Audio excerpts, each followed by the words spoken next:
¿Qué tal? ¿Cómo están ustedes? Las 4 en punto de este viernes 6 de marzo y aquí comienza Punto Noticias. Vamos con los titulares.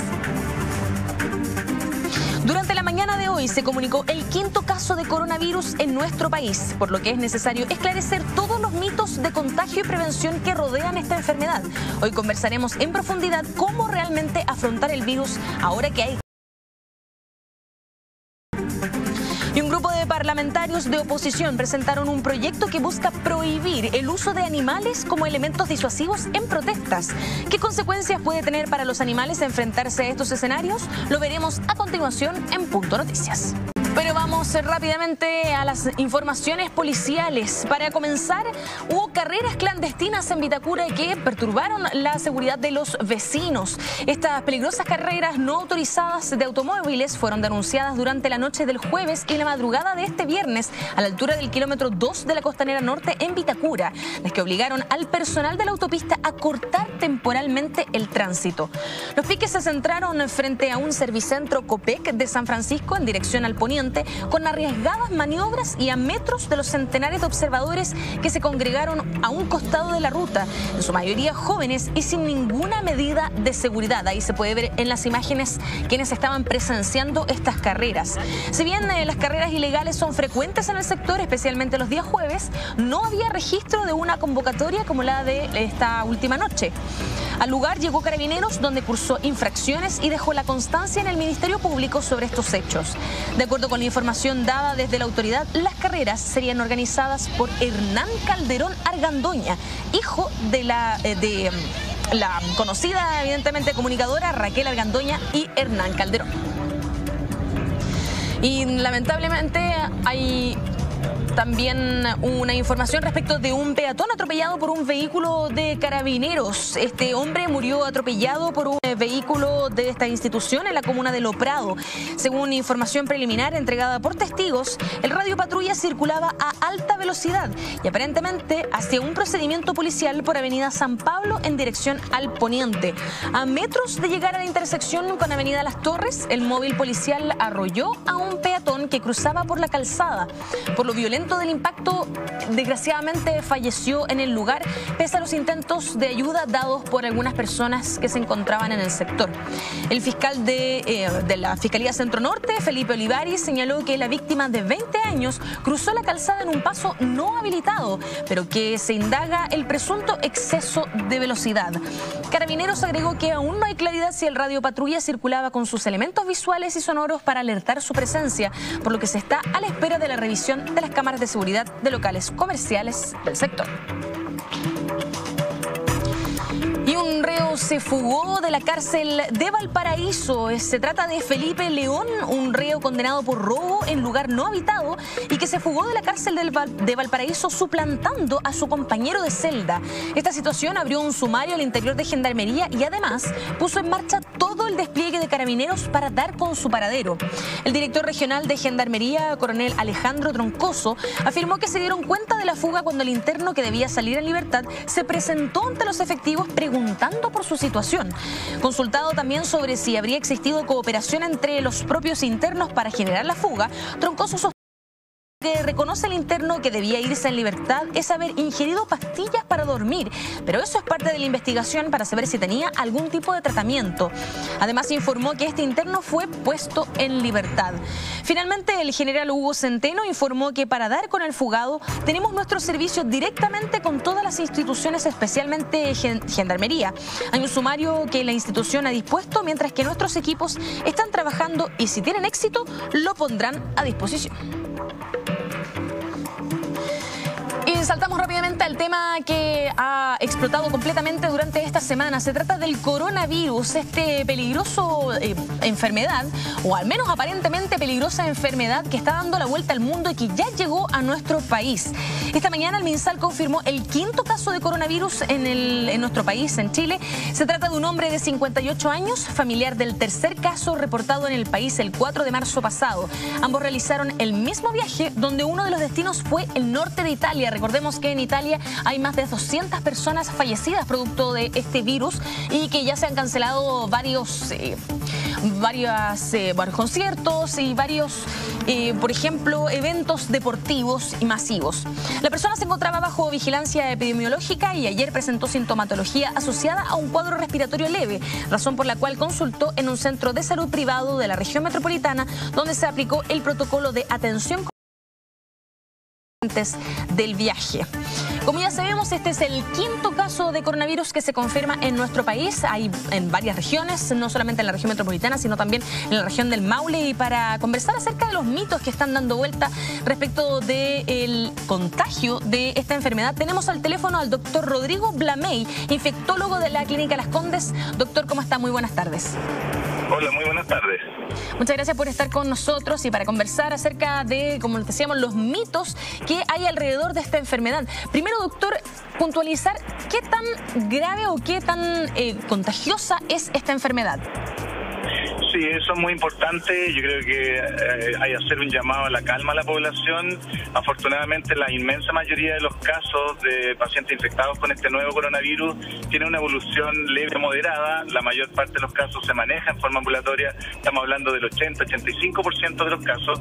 Y solo una minoría de los infectados evoluciona de peor manera, más grave, sobre todo aquellas personas mayores de 50 o 60 años o que tienen enfermedades previas crónicas.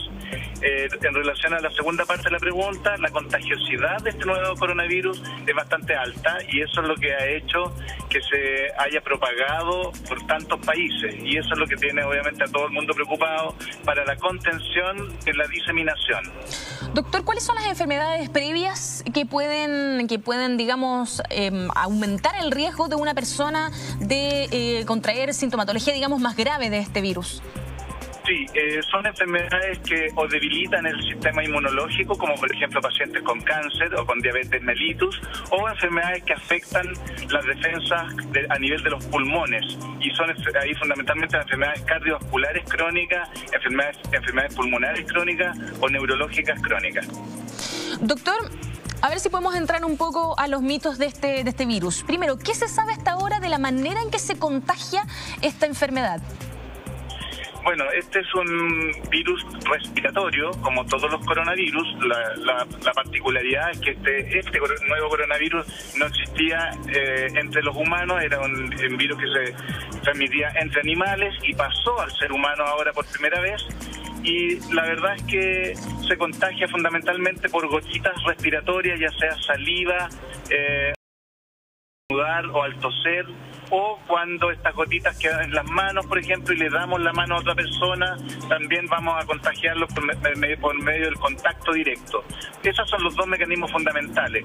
Cuando se ha discutido mucho si hay transmisión aérea, que significa por microgotitas que quedan suspendidas en el aire, y eso se supone que puede ocurrir fundamentalmente con procedimientos médicos, como por ejemplo la intubación traqueal o la aspiración bronquial mediante sonda. En esas ocasiones el personal médico tiene que protegerse la vía aérea también con mascarillas adecuadas.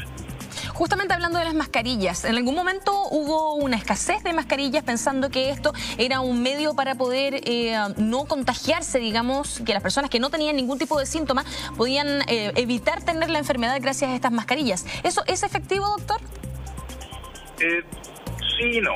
La verdad es que a nivel de atención hospitalaria, a nivel de... sí se recomienda el uso de mascarillas para atender a pacientes que están enfermos confirmados. Sin embargo, a nivel del uso poblacional, para que todo el mundo se proteja del coronavirus, la verdad es que no tiene evidencia de su uso. Es una medida que probablemente no es eficaz porque la transmisión, como yo les explicaba, es por gotitas respiratorias o por contacto. Y por lo tanto, lo que vale la pena ahí para prevenir a nivel poblacional es un buen lavado de manos frecuente, evitar dar la mano a todo el mundo en situaciones de epidemia. Eso va a ser mucho más efectivo para prevenir. Doctor, ¿es cierto que ahora ya no hay que saludarse de beso, por ejemplo, que es una tradición bastante propia de la cultura chilena, digamos, y que en realidad mejor habría que saludarse de lejos, saludarse con la mano? ¿Qué hay de cierto en eso? Eso es una medida eficaz para prevenir la transmisión de cualquier virus respiratorio, como por ejemplo el virus de la influenza o los virus de los resfriados comunes, por ejemplo, y evidente que eso corre para cuando está la epidemia circulando. Ahora que nosotros tenemos época de verano, donde no tenemos virus respiratorios epidémicos, yo creo que no tiene sustento, pero en cada invierno, cuando tenemos epidemias de virus respiratorio sincicial, de adenovirus, de virus influenza, y en el caso del nuevo coronavirus también podría ocurrir lo mismo, que tuviéramos en epidemia, ahí hay que evitar efectivamente tener contacto directo con besos, darse la mano a nivel de público, a nivel masivo, porque obviamente ese es un mecanismo de contagio. Doctor, ¿qué hay de cierto en que, por ejemplo, el alcohol gel puede servir o puede reemplazar en el fondo al lavado de manos? El alcohol gel como desinfectante es muy efectivo, pero tiene como requisito tener las manos limpias. Por lo tanto, no reemplaza al lavado de manos. El lavado de manos, una vez que tú tienes las manos limpias, después de un cierto rato, si le has dado la mano a otras personas, pero tus manos siguen estando visiblemente limpias, el alcohol gel puede funcionar como desinfectante, pero siempre requiere manos limpias. Entonces, en el fondo, para poder utilizar el alcohol gel y que funcione como medida eficaz, tiene que ser después del lavado de manos con agua y jabón.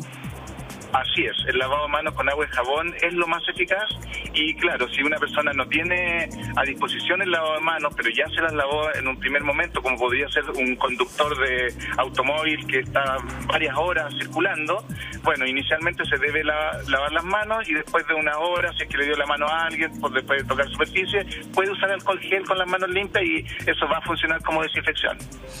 Doctor, ¿qué hay de cierto respecto de, por ejemplo, los paquetes que vienen desde China? Supongamos que una persona que estuviera contagiada, sin nosotros saberlo evidentemente, que hubiera empacado las cosas que nosotros estamos pidiendo, ¿eso podría llegar a contagiarnos? Es muy poco probable. Los virus respiratorios tienen una viabilidad ambiental que es variable dependiendo de factores como la humedad y la temperatura, pero pueden durar desde horas a días. Bueno, estamos teniendo algunos problemas de comunicación con el doctor Rodrigo Blamey, quien además nos había dicho fuera de cámara que iba manejando. Y como sabemos, como podrían saber también nuestros televidentes, hay algunos problemas, al menos dentro de la ciudad de Santiago, respecto del tránsito. Ha habido cortes de metro de Santiago durante la mañana, la línea 5 no estuvo disponible. De la mañana vamos a seguir informando respecto de esto. Como les decíamos, el doctor Rodrigo Blamey, infectólogo de la Clínica Las Condes, iba manejando mientras conversábamos con él. Entonces es importante que cualquier persona que nos esté viendo también sepa que hay algunos cortes de tránsito dentro de la ciudad de Santiago, por lo menos. La prevención de la enfermedad hasta ahora, que no tiene cura, por cierto, pero que tampoco existe una vacuna para prevenirla y de hecho tiene posibilidad de hacerse una vacuna dentro de 12 a 18 meses, al menos en la información que hay hasta ahora en organismos internacionales. Tiene también varias formas de prevención, como por ejemplo, como decíamos, evitar el contacto cercano con personas enfermas, evitar tocarse los ojos, la nariz y la boca y lavarse frecuentemente las manos, pero también podrían haber otros tipos de maneras de prevenirlo. Estábamos conversando con el doctor Rodrigo Blamey, quien entiendo que ya se encuentra en la línea nuevamente. ¿Cómo está, doctor? Sí, muy bien. Ahora sí le había cortado la llamada. Así, bien. Doctor, justamente yo estaba mencionando el tema de la vacuna. Hasta ahora, ¿cuáles son los avances que hay para una vacuna que pueda ya sea combatir o prevenir esta enfermedad? Bueno, afortunadamente hay varios avances, son varias las empresas que están desarrollando y las instituciones que están desarrollando vacunas contra este nuevo coronavirus. No hay ninguna aprobada todavía, no hay ninguna que esté lista para ser utilizada, pero sí están en fase de prueba algunas, debido a que con la experiencia previa de los coronavirus como MERS y como SARS en las décadas anteriores, algo se había investigado. Por lo tanto, si bien es cierto, la investigación para el desarrollo de nuevas vacunas siempre es prolongada por la rigurosidad con que se llevan los estudios, sobre todo de seguridad y de eficacia, probablemente de aquí a fin de año podríamos tener noticias de una vacuna útil. Doctor, ¿cree usted que la manera en la que estamos informando, hay que hacer un mea culpa también desde los medios de comunicación, tal vez, que hemos hablado bastante del tema y eso tal vez puede provocar algún tipo de efecto en la población? De hecho, hay informaciones que dicen que hay personas que han ido sin ningún tipo de sintomatología a recintos de salud para decir que tienen el virus y han comprado de manera tal vez demasiada, digamos, en plusvalía, las mascarillas y el alcohol gel. ¿Qué cree usted que que está ocurriendo dentro de la población con la cantidad de respecto de la cantidad de casos que ha habido en el país, al menos. Sí, yo creo que los medios de comunicación tienen un rol fundamental en informar a la población en forma adecuada, y yo creo que hay que quitarle el sensacionalismo a esta epidemia que está viviendo el mundo. Como les mencionaba previamente, la inmensa mayoría de los casos son con evolución leve a moderada. Los casos graves son muy pocos, alrededor del 15% o menos, y la verdad es que la población debería estar tranquila. Nosotros estamos en una fase donde solamente tenemos casos importados y muy pocos todavía. No tenemos transmisión local de persona a persona acá en el país. No sabemos si lo vamos a tener, probablemente sí en los próximos meses. Por ahora yo diría mantener la calma y obviamente no gastar recursos en estrategias que no están validadas, que no son tan útiles como la compra masiva de mascarillas, que ha supuesto una en los lugares de venta. Doctor, usted acaba de mencionar que estamos en la fase 2 de la enfermedad. ¿Esto qué significa? Significa que están pesquisándose solamente casos aislados en relación a turistas que han importado la infección. No hay transmisión local todavía. Bien, entonces eso significa que hay que estar en alerta, pero tranquilos, porque de todas maneras no, al parecer son casos aislados, como dice usted. Entonces hay varios, como decíamos, en la región del Maule, hay en la región metropolitana, pero en el fondo son casos que se mantienen, digamos, dentro de una misma familia, ¿no? Así es, y ahora el rol fundamental es de la autoridad sanitaria de pesquisar de estos casos que ingresan al país y por supuesto el rol de la población que viaja. O sea, las personas que han viajado a zonas donde hay epidemia de coronavirus debieran mantenerse en cuarentena en sus casas sin mayor contacto hasta que pasen los 14 días del periodo de incubación para evitar contagiar si es que estuvieran incubando la infección. Doctor, justamente respecto de las medidas que usted menciona, ¿cómo se explica que a las personas que tienen esta enfermedad confirmada y que obviamente se ha visto la evolución, digamos, en los recintos de salud, se les envía para la casa tan rápido, o al menos puede parecernos a nosotros como público tan rápido? ¿Cómo se explica eso?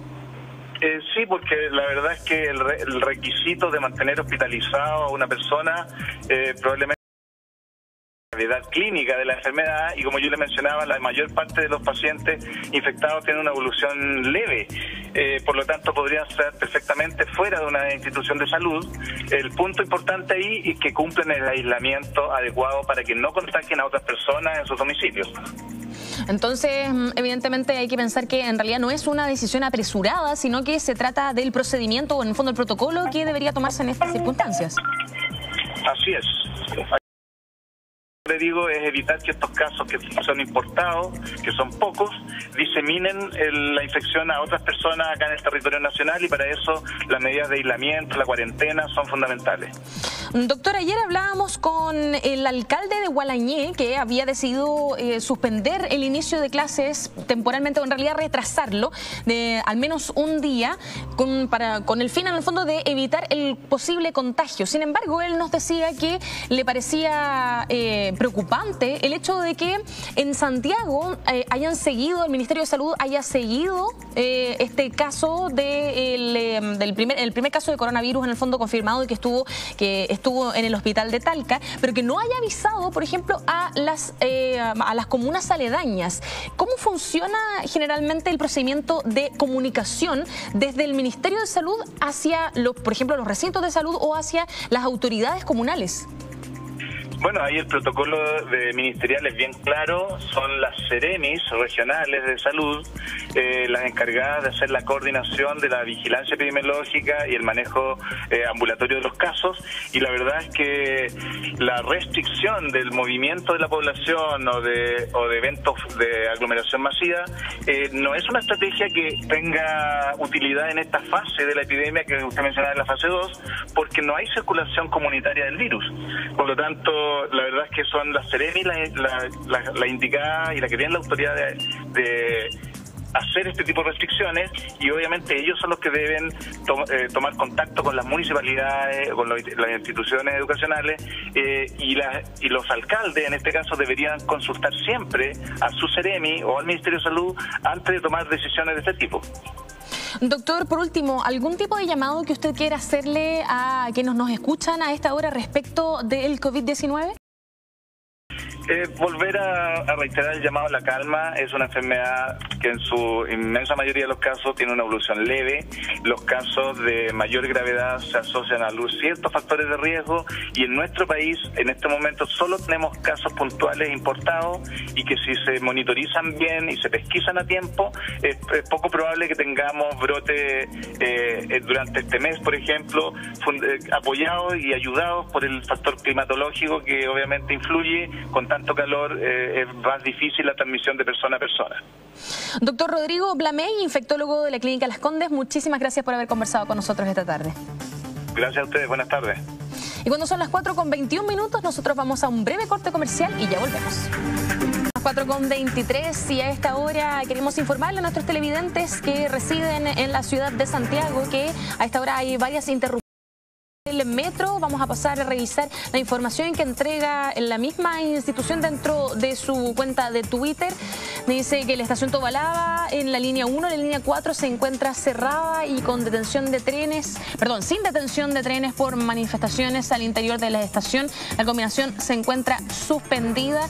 Como decíamos, también había algunos problemas dentro de la línea 1, dentro de la línea 5 también hay manifestaciones al interior de las estaciones. De hecho, había información dando vueltas que decía que hay manifestantes que se estaban sentando en los andenes, por donde impedían el paso de los trenes. Así que a estar atentos si usted está a punto de salir de su casa o está tal vez saliendo a esta hora y tiene que hacer uso de este medio de transporte. Pero hasta ahora vamos a pasar a conversar acerca de otro ángulo tal vez de las protestas que están ocurriendo en las calles, y se trata del uso de animales específicamente como elementos disuasivos en las protestas. Hay diputados de la oposición que presentaron un proyecto de ley que prohíbe derechamente el uso de animales como elementos disuasivos para restablecer el orden público en las manifestaciones. Se trata de la diputada del Partido por la Democracia, Cristina Girardi, autora del proyecto, quien sostuvo que la iniciativa tiene que ver con una demanda ciudadana por el uso de animales en el restablecimiento del orden público. El someter a sufrimiento innecesario a animales como caballos o perros en el contexto, por ejemplo, con bombas lacrimógenas, zorrilloso en situaciones de estrés con el único propósito de satisfacer las necesidades humanas. Para conversar un poco más acerca de este proyecto de ley, vamos a estar conversando con la abogada y presidenta de Anima Naturalis, Celeste Jiménez, quien ya se encuentra en nuestro estudio. ¿Cómo está, Celeste? Buenas tardes. Muy buenas tardes, muchas gracias por la invitación. Gracias por estar con nosotros. Para comenzar, ¿por qué se utilizan animales específicamente?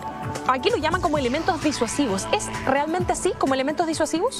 La verdad es que el uso de animales, lamentablemente, se ha ido aumentando a partir de los últimos sucesos que han ocurrido en Chile desde octubre del año pasado. En general, los animales son usados como apoyo de las fuerzas policiales con ciertas limitantes.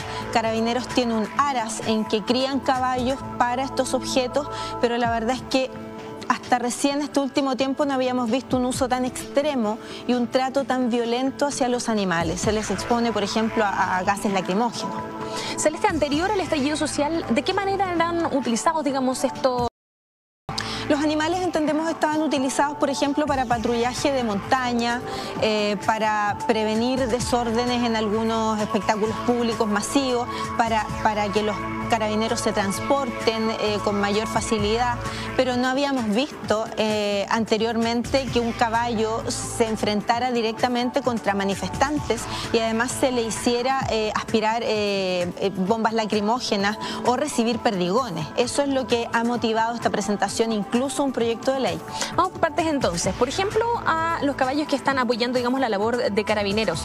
¿Qué efectos puede tener en la salud del animal el respirar este gas lacrimógeno? El animal puede morir. El animal puede presentar un daño orgánico. Hace unos meses atrás el Colegio Médico Veterinario emitió una carta donde ellos explicaban que a nivel internacional no se llevan los caballos a las protestas, sino, como te digo, se usan en otro tipo de actividades. Y que precisamente se limita esto porque se expone la salud del animal. Incluso acá los hechos concretos son caballos con perdigones, caballos intoxicados por gases lacrimógenos, caballos caballos con sus patas quebradas, porque al terreno que se les expone, que está lleno de elementos disuasivos, piedras, las mismas gases lacrimógenos, el caballo se enfrenta al fuego. Los animales no están dispuestos ni preparados para enfrentarse al fuego. ¿Y qué ocurre, por ejemplo, cuando en el fondo se les obliga un poco a estos animales, estando en estas circunstancias que además seguramente les generan algún tipo de estrés, además de las aficiones físicas, o sea, de salud, digamos, que podrían tener, por ejemplo, con los gases lacrimógenos? ¿Qué ocurre cuando se le obliga, en el fondo, al animal a mantenerse en un espacio y en una situación en la que seguramente, si estuviera libre, saldría corriendo? El animal evidentemente sufre ese estrés y él no sabe cómo pedir salir de ahí, no sabe cómo manejar un trato de equipo con el policía. Pero aquí vamos a entrar en puntos tan obvios como que el animal no puede ni siquiera decir lléveme a otro lugar si me siento mal. Estamos hablando de cosas súper evidentes que la comunidad ha hecho suyas como protestas, como críticas.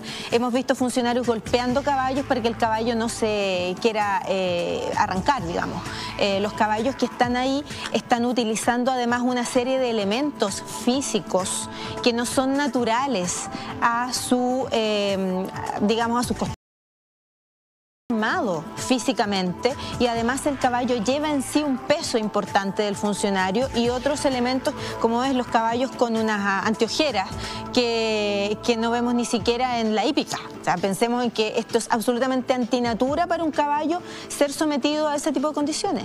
¿Qué ocurre, por ejemplo, con los perros, que también están ahí como elementos disuasivos, digamos? Los perros son un tema muy especial. Fíjate que desde el año 2017 tenemos en Chile una ley de tenencia responsable de animales que trata precisamente la situación de los perros. La ley Cholito. Exactamente, la ley Cholito. Y ya en los próximos días se está preparando un proyecto de ley respecto precisamente de que las policías están en estos momentos preparando animales para ser utilizados en forma violenta, disuasiva de los manifestantes. Eso va en contra de la propia regulación de la ley sobre que las personas no pueden criar a los animales para fines violentos. Estoy pensando en los animales potencialmente peligrosos.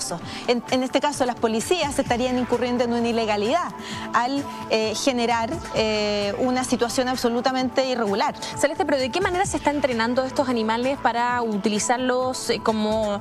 La verdad que no me gusta mucho el concepto de elementos disuasivos, pero en el fondo esos son, ¿no? Así es. Entonces, ¿cómo se les está entrenando para hacer esta labor? El animal, naturalmente, los policías lo entrenan para poder colaborar en sus labores policiales. Pero entendamos que si el animal, que normalmente está entrenado para detener a una persona o para encontrar droga o para encontrar un niño perdido o para rastreo, este animal sometido al ambiente de estrés que estamos viendo en estos momentos en las imágenes, en una protesta, el animal evidentemente va a actuar de una forma mucho más violenta y va a ser a su vez violentado por la situación. Celeste, usted acaba de mencionar que se está entrenando a animales para, digamos, disuadir las protestas de manera violenta, ¿verdad? Sí. Y esto va en contra de una ley que ya existe en nuestro país. Sí. ¿Ha habido algún tipo de respuesta por parte de la institución respecto de esto? Mira, algunas instituciones animalistas, como es Animal Libre también, y la institución que represento, hemos hecho peticiones públicas por los medios de que ya frenen esta actividad, frenen esta exposición excesiva de los animales a esto. Y se han hecho peticiones por ley de transparencia, en que se han entregado protocolos de crianza de los animales y digamos cómo funcionan ellos. Ellos, como te digo, tienen unos verdaderos criaderos de animales. El punto es que criarlos para ciertas funciones como las que recientemente te explicaba es una cosa, pero exponerlos a la situación que estamos viendo de las protestas con toda esa violencia a ojos de los especialistas veterinarios no corresponde en absoluto con la naturaleza del animal. ¿Qué ocurre con la legislación en otros países, por ejemplo, respecto de esta? En otros países se limita igualmente el uso de los animales para funciones concretas, como guardia de palacio en Inglaterra, como animales para montaña, para ciertas actividades que realizan las policías en que el animal no es maltratado. En Francia, por ejemplo, ya existe un código de derecho animal, en muchos países de Europa una legislación amplia que castiga el maltrato animal y que de igual forma limita las regulaciones de las policías o cualquier cualquier institución pública o privada que pretenda usar animales. En Chile vamos bien encaminados, pero creo que va a ser muy necesario que este proyecto de ley que se presentó ayer y otros proyectos que vendrán respecto a perros u otras especies sean sustanciados y tramitados de la mejor forma ante el Parlamento. Celeste, justamente respecto de este proyecto de ley, ¿qué esperan ustedes de esto que presentó en el fondo la diputada Cristina Girardi?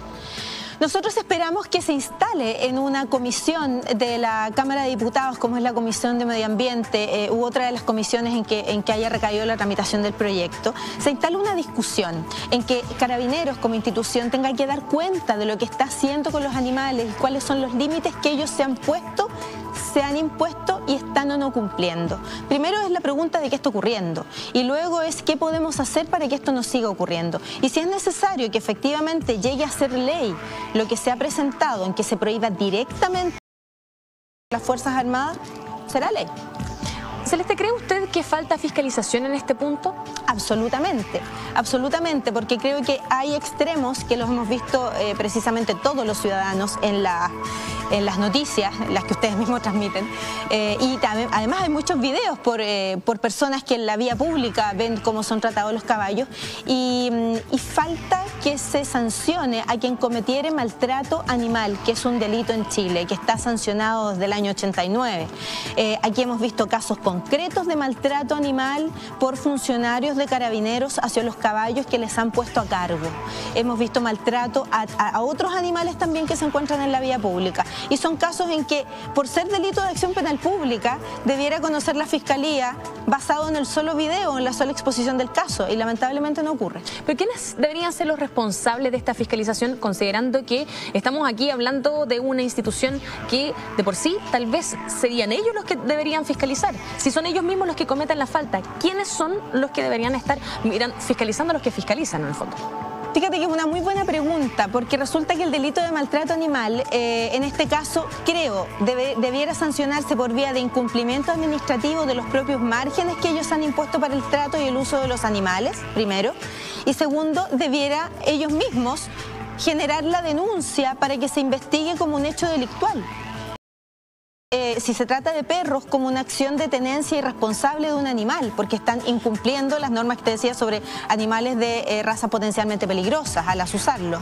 Entonces creo que hay una inactividad y me parece más grave aún, me hago cargo de esto porque efectivamente el Código Penal lo plantea como una norma específica.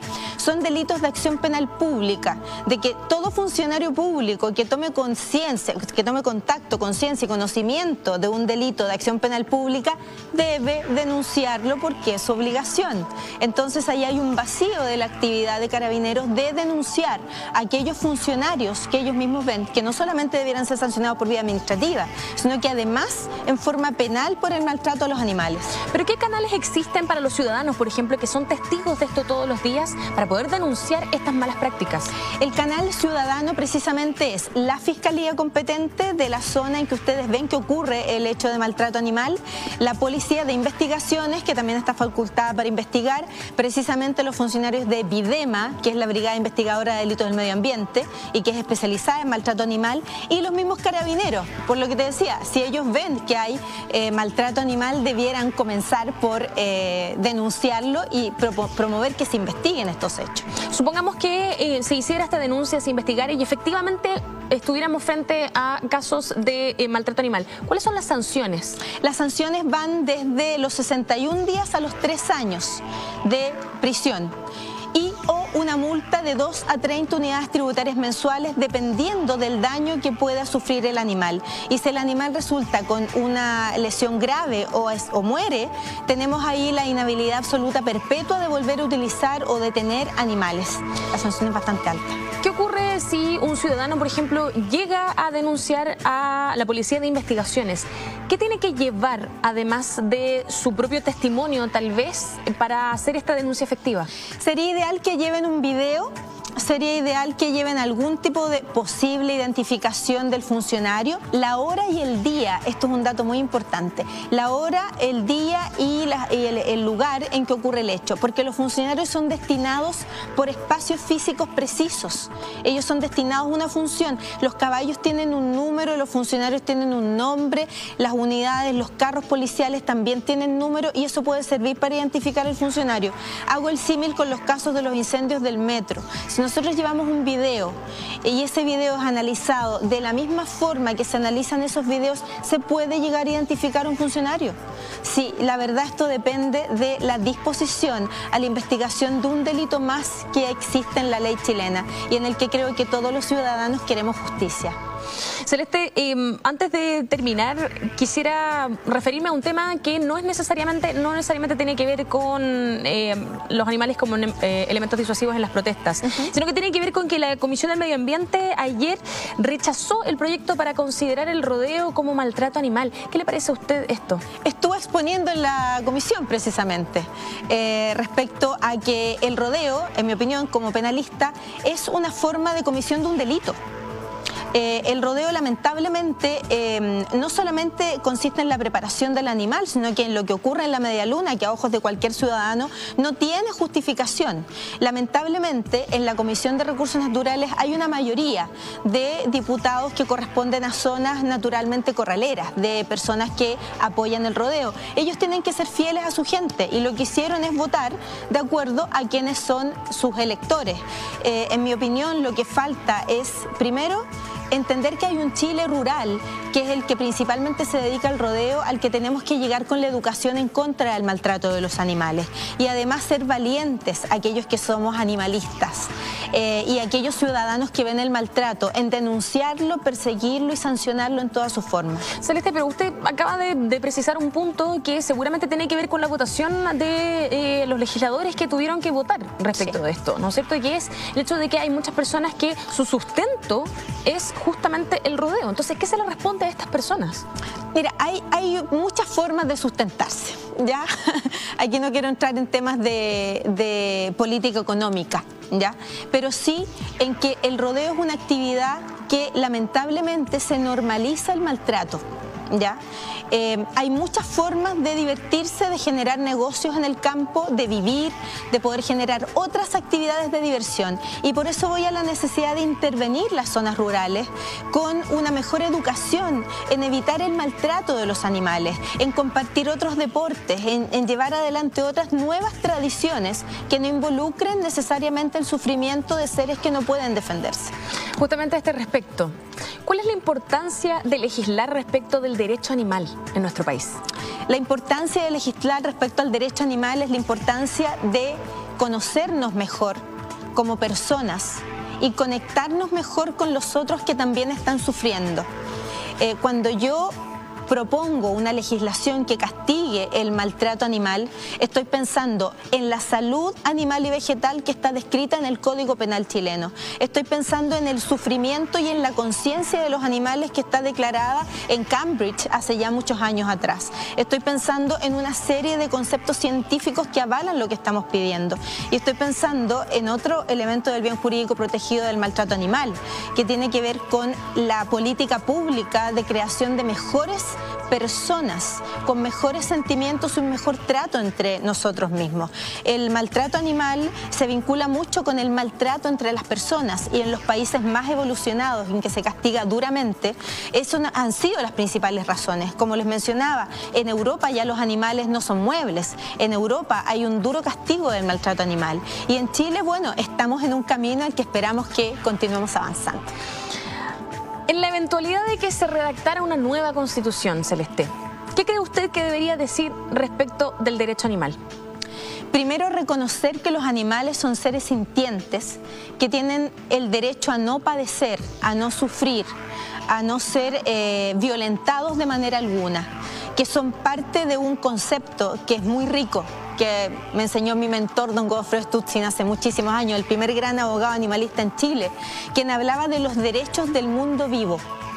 en que hablamos no solamente de los animales, sino de todo el ecosistema, de aquello que nos está llevando a un cambio climático nefasto. Cuando pensamos en reconocer a los animales como seres sintientes, estamos reconociendo que vivir en ellos también es importante. Entonces, en el fondo, no solamente... ¿Cómo lo llamaba su mentor? Los derechos del mundo vivo. Los derechos del mundo vivo. Sí. Entonces, en el fondo, eso también tal vez acarrearía el ecosistema, tal vez los derechos del agua o de no sé... ¿A qué se refiere puntualmente con eso? Los derechos del mundo vivo es un concepto que rescata la importancia de sostener a aquello que a su vez a nosotros nos sostiene. Estamos pensando en todo el ecosistema, los animales, el agua que necesitan, las montañas, no sé, los bosques, todo eso que es un conglomerado de elementos valiosísimos para que nosotros también podamos vivir, debe tener una forma de derechos, una forma de establecerse en una carta fundamental, porque todo lo demás comienza desde ahí. Celeste Jiménez, abogada y presidenta de Anima Naturalis, muchísimas gracias por conversar con nosotros. Gracias a ustedes por la invitación. Nosotros le deseamos un excelente fin de semana y nos reencontramos el próximo lunes. Muy buenas tardes.